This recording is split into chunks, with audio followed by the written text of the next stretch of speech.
Okay, amazing. Thank you so much for speaking with us today, James. Thank you so much for having me on. Thank you. We're very looking forward to it. So we'll just get straight in. We're going to be talking about The Ballerina, and it's based on a true story and explores what contemporary Western audiences perceive as the African diplomatic class. And it has previously been critically acclaimed by Theatre Lab New York City in 2019. So do you want to explain, just in your own words, what The Ballerina is and how this project came about for you? So it came about following a rapid right response in 2015 at Theatre 503, a sort of great initiative which they've had for quite a while now. And essentially, they'll put on a play as part of their season, Mhm. and they'll choose certain plays to invite writers in to see and respond to, so they can respond to themes in that play, etc. And so there was a play on called Sense of an Ending by Keith Urban, I think. That name might have baby, but by Keith Urban. And so yeah, Anne Sophie Marie was one of the writers selected. She went to that, and then she produced a 10-minute scene called The Ballerina.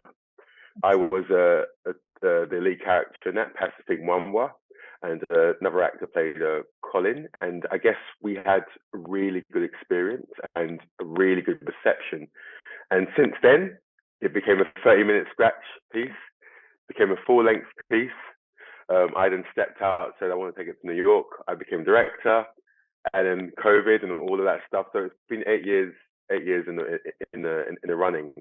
In terms of what it's about, the Ballerina discusses the aftermath of Western foreign policy on the African continent, and this idea of democracy as a one-size-fits-all solution. Mm. And I guess the story itself is quite a short, contained story of a British diplomat's experience in a certain unnamed French-speaking African nation, and yeah, just how it sort of looks from the POV of those in power there, and also touching upon what it means to govern not only in a very different country to say England or America, but also every country is dealt a different set of cards. Mm. And so the idea that things should be the same everywhere, well, it's just not possible because we didn't all have the same beginning, or in some scenarios, other people haven't been meddled with as much Mm. as, say, certain African nations. So yeah, that's kind of what the play focuses on in a 75 minute, because this is a reduced version. The play runs 90 to 100 minutes. For Vault Festival, our slot is 75 minutes. So we tried to make cuts in the right place to keep it nice and lean. But yeah, we tried to get to the heart of the conversation very quickly. We're actually coming to the show tonight, so Oh, fantastic. Okay. my question, I guess, then is, obviously we've discussed quite serious topics, and this has been described as sort of Joseph Conrad's Heart of Darkness meeting Roald Dahl's Charlie and the Chocolate Factory. So with yeah. in mind, how is it sort of combining that with humor, with wit? How is that? Because it's quite serious, right? So how is that coming Yeah. back? Yeah, so I mean, the parallels I've given for sort of Heart of Darkness and Charlie and the Chocolate Factory, essentially, someone foreign goes to a land and goes in search of something, and they think they know what they're looking for. They think they know the face of what they're looking for, and when they get there, perhaps that face becomes something else, and perhaps they see things reflected back at them. And in regards to Heart of Darkness, Marlowe has an experience that will leave him changed forever, that parallels Collard's experience. In terms of Charlie and the Chocolate Factory, I'm very keen on giving the audience an experience where they don't know where they are. They constantly think this is the situation, and that is not the situation. And I guess in terms of some of the themes in the play, how the central characters feel about art, how they feel about culture, how they live their life, how nuanced they are.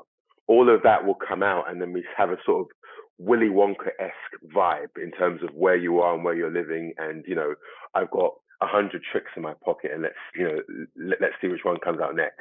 So that's a parallel there. But in terms of the themes, blending of humor, I will say to you is if you're someone who watched the Ballerina, a couple years ago in New York and then watched it when it first started, you're going to see a different show. We were programmed at Volts, obviously 2020. I was so committed to the show I was creating then. Now I had to go right back to the blank canvas. The humor's different now. The humor will come when it comes. It's a different show now, and I think the humor is literally, if we don't laugh at this point, we will cry. Yeah, Okay. yeah. So it's funny, but it's not as Okay. ha funny as it used to be. Yeah. Like a tearjerker rather than a laughing or also. Yeah. Yeah. But you may laugh. Okay. Who knows? Okay. How is that process of almost rewriting a story that you've known so well over that period of time? Yeah. So Anne Sophie, the writer, who's written a brilliant, sort of uncanny piece. She hasn't been so we haven't. Of course, I know what your question is, but we haven't rewritten it. It's just that for me as a director, I was like, I can't direct the same show I planned. Okay. After COVID, we're in a cost of living crisis, so much political ramifications. I'm a different person. I'm older. I can't see it the same way. And I guess the process was looking at the wonderful cast I have in front of me, looking at the elements, looking at what each person is bringing, and saying, okay, looking at the vault space, because we're in the cavern at the vaults, which is just defies understanding. It's an amazing space. So looking at all of that, thinking, oh, yeah, we've created new sort of sound cues for the space so that we can allow the actors to fully play while also not putting the audience in a position where they have to do too much guesswork. So it's been a nice process, just seeing what comes. And in other ways, you're going to have to be very sort of tactical about how you're using the space. So just based off of what you said and the description of the play as well, talking about democracy not being a one-size-fits-all solution, it kind of makes me think, like when you compare that to the rest of the world, and you can like notice how multifaceted and nuanced, as you said, concepts such as democracy are. So what else do you want audiences to take away from the show? So on that point, if you take away the fact that we in the West are fully civilized, and the US Capitol was raided in 2021, and such a thing happened in a very civilized place, and it happened very quickly.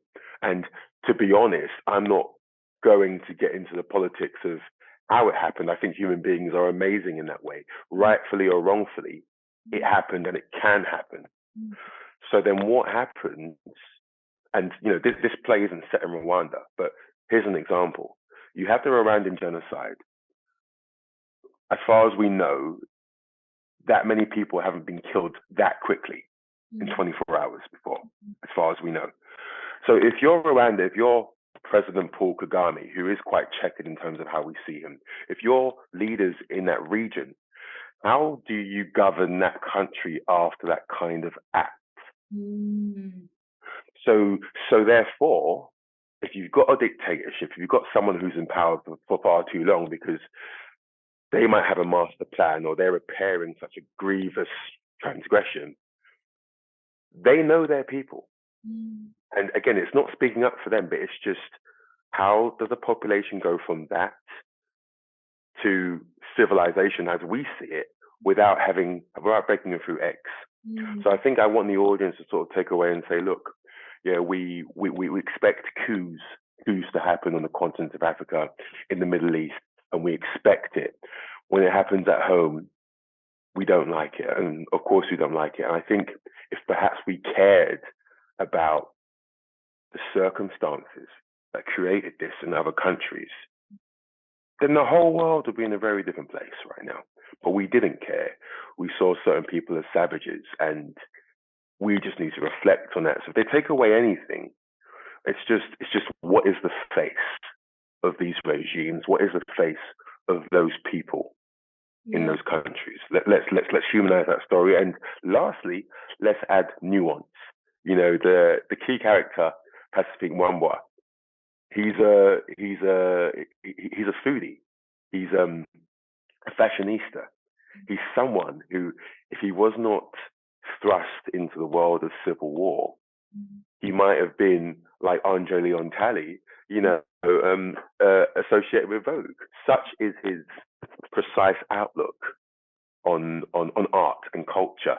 So again, it's a bit like the Langston Hughes sort of poem. What becomes of a dream deferred? These people are born in war, and they become the result of war. We can't then say, have some democracy, and you must do this, that, and that. 100%. It reminds me of that was right at the end of the trailer, and it was like the violation of human rights anywhere is the business of free people everywhere.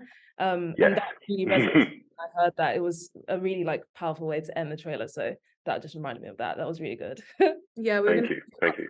Anyway, because the trailer wasn't what you would typically expect to see from like a theatrical piece. So how did that sort of come about? How was that sort of creatively decided? Great, thanks for that question. And I mean, I'll be totally candid in a sense of this is fringe theatre, in a sense of how much it costs to produce theatre. I'll be very candid and say to you, that was our trailer for our New York premiere. And when I got to New York in 2019, I sort of touched down, and basically there was a government shutdown. And this was something which I didn't understand. It was a different paradigm. I was like, what? And the lead actor at the time, Robert Hunter, he was like, yeah. So the government is closed. And I was like, what does that mean? How does that work? And so therefore, that's when Anne-Sophie Marie made, you could say, maybe the last edits. Because it was like, oh my gosh, we have to reference this. Again, the leader of the free world shutting down the country, not because of martial law, but because of a disagreement in government. So anyway, the sort of trailer sort of came out of that, and just it wasn't funny, but the hilarity of such a thing happening, and then sort of cycling through many of the crazy headlines that happened over the last year. So that was very sort of site specific, you could say, that trailer. And now, with everything that's happened, we simply don't have the budget and time to make a new trailer. That's kind of like Vault or London specific. So yeah, the trailer still has it's still very useful and very practical, but that's kind of why you might read our show and think, oh, this is this, and oh, this trailer is so different. That's probably why they're a bit different. But it's budget constrained, just so everyone knows, and this is the true face of guerrilla theatre producing, making use of what you have. I think that's good. I think that's honestly also you're not giving too much away, and it's kind of like giving people the theme without showing them exactly what they're prepared for. So I don't think it's a bad thing. Yeah. Thank you. Yeah, I mean, some people sometimes, again, like when you're producing, when you're marketing, we've become so like, oh, who is your audience? That's become such a focus, and for obvious reasons, I get it. But then people want to start seeing your media present that constantly. Yeah. So the trailer, I would say, if I'm being objective, the trailer feeds a politically active audience. The trailer may not feed Joe Bloggs, who doesn't know anything about the play, and you want Joe Bloggs to come and see your play. So yeah, that's me being entirely honest. I get you. So you've been in the industry for a long time. You've mentioned that you've been working on this for 8 years. What is it like in your experience just being a Black British creative? So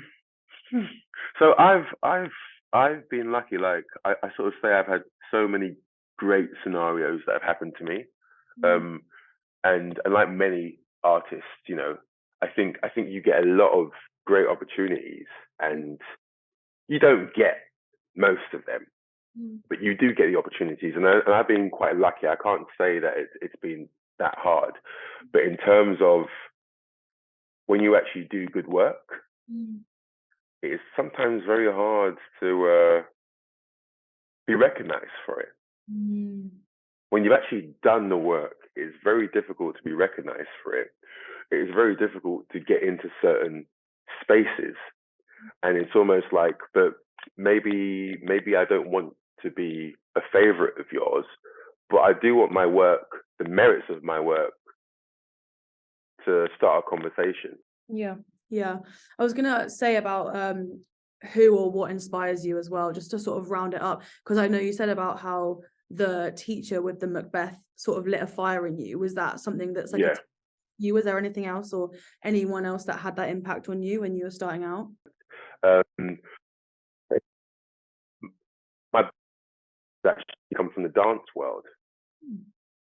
You know, we can sort of talk about Pina Bausch, but more recently you've got Hofer Schechter, Crystal Pete. It's like physically, the physical stories people tell with the absence of words kind of lets me know that when we perform as actors on the stage, we should just re-examine how we're telling those stories, because if we have to have reams and reams of text to tell something, well, the dance world is outclassing us in less than 5 minutes. Do you know what I mean? And not to take anything away from, you know, one art form to another, but it's just, that's a big influence in my work. And as soon as I start having the budgets, I'm actually going to be able to explore how I want to tell those stories, how I want to fuse those elements together. So John Cassavetes' dance, at drama school, I touched upon viewpoints and Suzuki.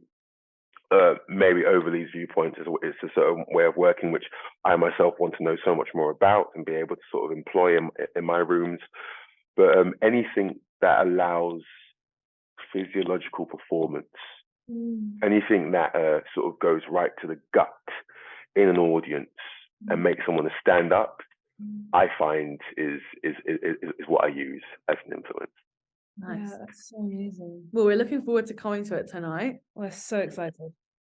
Thank you. I mean, so what I'll say is, if you get there early, you see one show. If you get there at 6:40 when it starts, you see another show. Okay. That's all I'll say. Bit cryptic. Well, we'll try and get there early then. Thank you so much for taking time to speak to us. We'll put all the information for the Ballerina on screen, and we can't wait to see what else you're going to make in the future. We will be keeping a very close eye. Thank you so much, and I hope you enjoy it tonight. The cast and creators have worked amazingly well.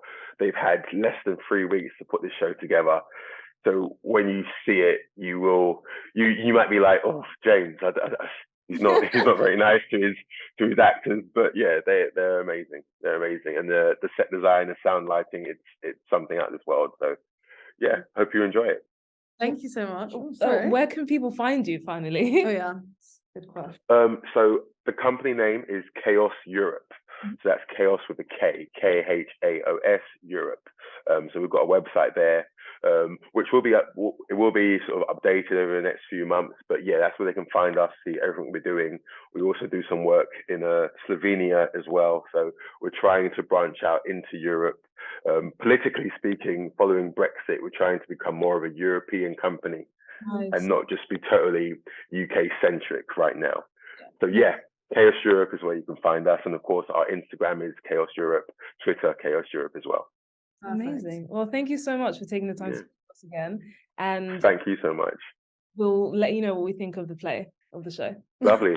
All right, see you guys tonight. Thank you. Bye. Thank you so much for watching this interview. If you enjoyed, definitely make sure to check out the other interviews we have on this channel. And make sure you check out our podcast as seen on our other channel. Everything will be linked in the description below.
Bye.